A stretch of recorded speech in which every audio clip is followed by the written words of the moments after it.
This is Susanna Magenheimer, Random Artist 222, and today I'm showcasing a pendant that I made based on my faux broken porcelain technique that I show in earlier videos.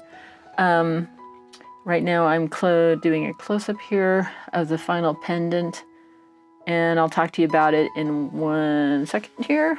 Okay, some charms. All these products you see can be purchased at Retro Cafe Art. And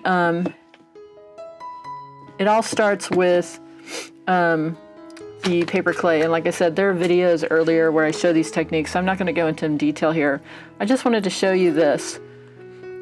This is one of the smaller tombstones she has at Retro Cafe Art.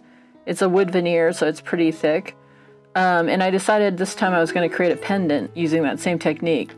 So I went ahead, created the faux porcelain, added the moss, and again the video prior showcases how I do it. Added a little bat charm here for some gold, beautiful gold action. This owl, just amazing, and it's a brad.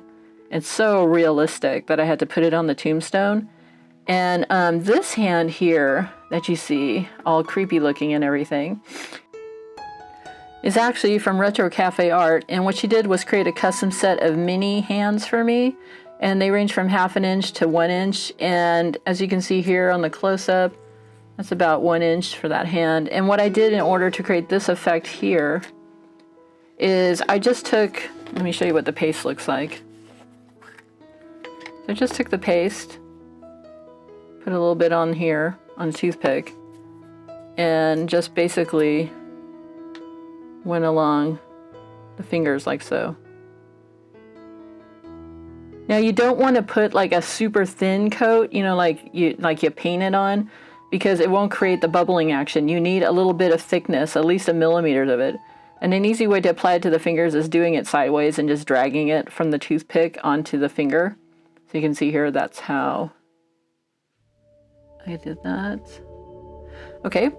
And then what I do after that is once I finish all the fingers, I just use a tweezer and I bring in my heat gun hot. So I have it off for about a few seconds, and then I bring it in very slowly from far away up close to the hand, because if you go too close to the hand, you're gonna burn the goo, and you don't want to burn the paste. So keep it far away, let it do its thing. You're gonna go from a very smooth and shiny wet look, as you see here, trying to see here, there it is, to this gnarly, you know, puffed up look that you see here. And I like how this kind of paste creates the knuckle effect.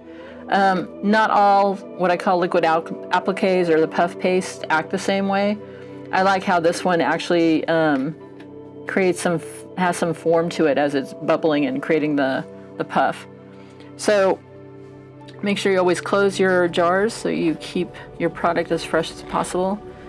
And once that dried, I just used some Prima artisan dust and in ivory and created the skeletal kind of coloration.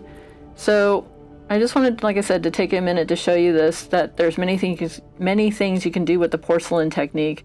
These charms too down here, I don't know if you can see it better if I just drop them down.